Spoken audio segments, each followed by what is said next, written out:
Breaking news! That's right, it's happened. Okay, I'm a bit late with the story, but I needed to gather my thoughts and really think about this before I did a video and put on the channel. So, you know how we do? Cup of tea. Always starts off lovely with a cup of tea. Xavi Simons is a Spurs player, and quite frankly, I cannot believe it. But you know what? I am so delighted that we've signed a really, and I mean really, good football player, because we are desperate for quality. I keep banging on about this every single year, every single transfer window. I want quality, not quantity. And having already signed Paulinho, who I think is our most important player this year, the quality of Kudus on the wing, to now add Xavi Simons, pronounced Simons, Xavi Simons. I tell you something, man, this is an absolute banging deal. And for the price we've paid as well, I think it's a great bit of business. He's young, he's talented, he's got Champions League experience, he's got elite German Bundesliga experience. This is a player.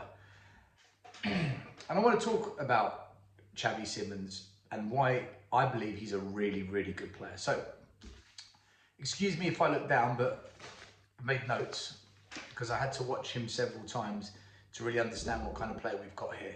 But let me just run a few things that every Spurs fan can expect from this player. First of all, he's predominantly right-footed, but he can switch the ball onto his left. So he can play with both feet, which was one of my criticisms of Nico Paz. He was way too reliant on his left foot. And if you're a good defender, that means you'll just put the player onto their right foot, knowing that they're not comfortable. Whereas, although Nico Paz is a good player, Xavi Simons can play with both feet. Yes, he favours the right, but he's happy to shift the ball onto the left. When he travels with the ball or he dribbles, again, left, right, he can use both feet. And that's important because it means the defender won't know which direction he's going to go in because the player can use both feet. In terms of when he's traveling with the ball, especially when he's dribbling, quite often players, they try to trip him over or clip him, or he takes knocks as he skips past players. The way he can change direction and keep his balance and then continue moving forward with the ball, that says to me he's got excellent ABCs. What are ABCs? Agility, balance, and coordination. Especially agility and balance. Those two, the A and the B, really good. And why is that important? Well, think of the amount of times you see Jack Grealish getting fouled, or Richarlison, as soon as he takes a knock, he goes down. Simons isn't like that. He takes a knock or he gets clipped, he manages to keep his feet, change direction, keep going. And that means that the attack can keep flowing. It doesn't break down, free kick, allows the opposition to get back and defend. Not at all. We can actually create overloads where we get more attackers than defenders because he's not going down. His balance and his agility allows him to keep the attacking phase going. Honestly, these small things, when you add them all up, that's what makes a really good player. I like the fact that he's good on the left and the right side of the body, not just left and right foot. What does that mean, left and right side of the body? That means he can receive the ball on the right, but yet he can turn left. So it's being able to twist or change, turn both ways, but to be comfortable with it. A lot of players, they'll always turn one way, or if they do a skill, they'll always change direction and go left or right. Listen, Simons can do both. Again, these small things, you add them all up, this is what makes a really good player. Sorry if I'm rushing through all these guys. There's so many things I've noticed that he's good at. Tackling. His ability to tackle and win the ball. I mean, a lot of number 10s or number 8s tend to be a bit up and down with tackling and winning back possession in 1v1 situations. But he's good. He's really good. I saw in games for Leipzig where he ended up in the number 6 position. He's not a 6, but sometimes when he backs her to the wall and everyone drops back, you might end up in that 6th position, and he defends so well. I actually like Simons as a hybrid 8 or 10. We're going to play him in the 10 because he is a number 10, But when he drops into the 8 and travels or dribbles from the 8 into the 10 role, honestly, he can do both. Really versatile. Don't be surprised if you see some games where maybe he ends up in the 8 just once in a while. But again, as a 10, the versatility to play a hybrid 8-10, excellent stuff. When he's in the attacking phase, especially the final third, he's got the vision to play a ball diagonally left, diagonally right, over the top, through the lines. Those balls over the top or through the lines are known as a killer pass, where you just wipe out the whole defence, and then the left or right-sided player, they make inverted runs. A bit like when Firmino was the number, he played as a 9, but really he was a 10. And you had Mane, Firmino, Salah, and Firmino would drop, pick up the ball, Mane and Salah would invert, and then Firmino would feed them.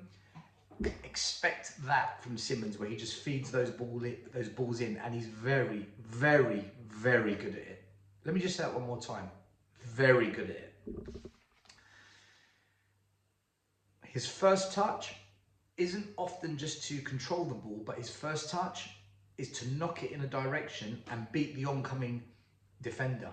So quite often what you might see from him is when he receives the ball in the first touch, he actually beats a man with that first touch as well. He's a lot stronger than what he looks.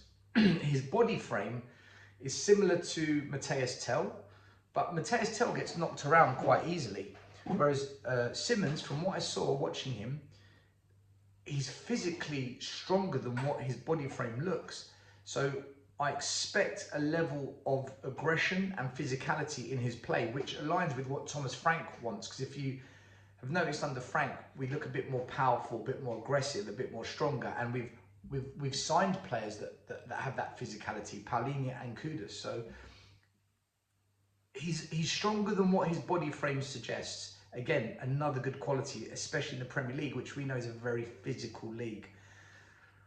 The last 2 points I wanted to make were that in terms of goals and assists, he averages between 60 to 65% of games where he gets either a goal or an assist. So every 2 in 3 games, he scores or he assists. Good stats.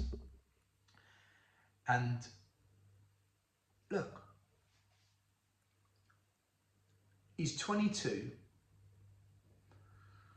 and he posts very similar goal contribution stats as Eze. Eze's 5 years older. We've got a player producing the same output 5 years younger.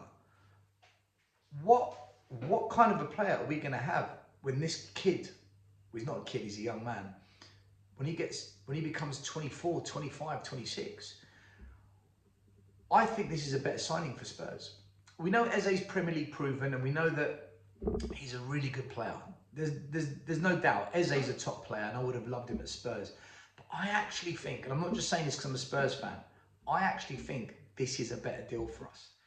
It's £18 million cheaper than Eze, or 14, 15 million, whatever it is, but it's considerably cheaper than Eze, and he's producing the same output 5 years younger. It's a no-brainer. The only thing we don't know is whether he's Premier League proven, but he did do well in the Champions League.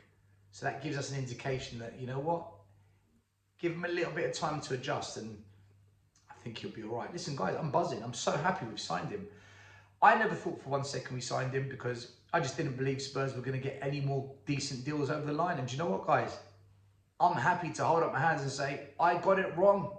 I didn't think any more good players were coming to Spurs. But I can admit it when I'm wrong. But I'm happy to be wrong if this is what proving me wrong means. That we sign talented players that are going to make us better, that's going to give Thomas Frank better players for him to go on and be successful at Spurs. And you know what? As Spurs fans, we want to see the best players. We want to be entertained. We want to see goals. We want to see wins. We want to see more trophies. And I believe Xavi, calling him Xavi, it's really Xavi Simmons takes us that one step closer. So, breaking news. I am fucking happy, man. Really good player. And I'm really looking forward to seeing him wearing the number 7 for Spurs and just making us an even better football team. If we can just get now a left winger, a left attacking wide man, and maybe a little bit defensive cover in the wing-back roles, I think we might have a half-decent season, you know. Injuries obviously will dictate that, but look, as it stands, this has been the best transfer window we've ever had at Tottenham Hotspur under Daniel Levy and Enoch. We've never had a transfer window so far this good in terms of incoming. Incoming players, I don't know one where we signed 3 established, proven players of quality. Never. So keep it going. I expect this to be the norm now. This is the window I want to see every summer. This can't be a flash in the pan, you know, a purple patch. Just keep the fans sweet with one nice window and that's it. We don't do it again. No, you've got to keep it going now. Levy, Enoch, Vinay,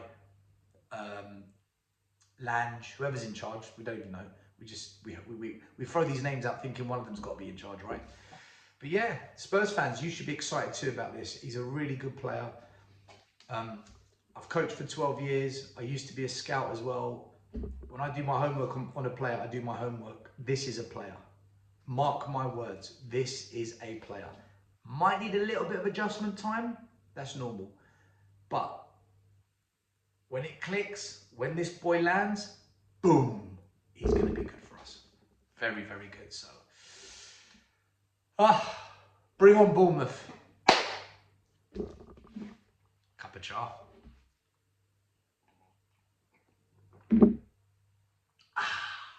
Come on, you Spurs.